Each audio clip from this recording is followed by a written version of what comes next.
বন্ধুরা, এই ভিডিওটা তোমাদের জন্য অনেক বেশি ইম্পর্টেন্ট, কারণ কি এটা অনেক ইউজফুল আর অনেক ইন্টারেস্টিং। তোমরা দেখেই তো বুঝতে পারছো এখানে ফ্যানকে নিয়ে কিছু করা হচ্ছে, মানে সিলিং ফ্যানকে নিয়ে। তো এখানে রিয়াজ আছে, যে হচ্ছে ফ্যানকে ঘষলো, প্রথমে সাইড গুলো একটুখানি জং পড়ে গেছিল।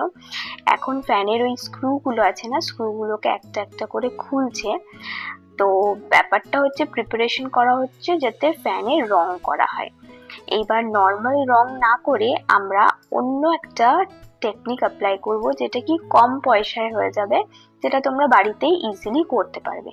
তো জানতে হলে পুরো ভিডিওটা ভালো করে দেখো আর একটু স্কিপ করবে না।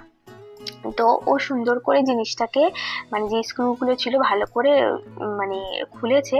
এইবার দেখো স্প্রে পেনটা নিয়ে রং করেছে। এবার একটা জিনিস খেয়াল করতে হবে, যখন তুমি স্প্রেটা করবে না, তখন যেই সারফেসে করবে সেই সারফেসের ব্যাকগ্রাউন্ডে কিন্তু রং লেগে যাওয়ার চান্সেস আছে। তো এইখানে দরজাটা তোমার লোহার দরজাটায় লেগে গেছে, কারণ ওটা আবার রং করা হবে, তো সুতরাং কোনো সমস্যা হবে না। বা তোমাদেরকে আমি বলবো একটা কথা, সেটা হচ্ছে তোমরা একটা ধরো পেপার বা কোনো কিছু একটা পেতে করো, যাতে ওখানে রং লেগে গেলে প্রবলেম না হয়। তো হয়ে গেল স্প্রে। এবার ওটা না রোদ্দুরে মানে রোদ্দুরে এসে জিনিসটা করলো যাতে এটা তাড়াতাড়ি শুকিয়ে যায়। ছাদে রোদ্দুরে এটা করার পরে 2 মিনিট টাইম লাগে যে শুকোতে।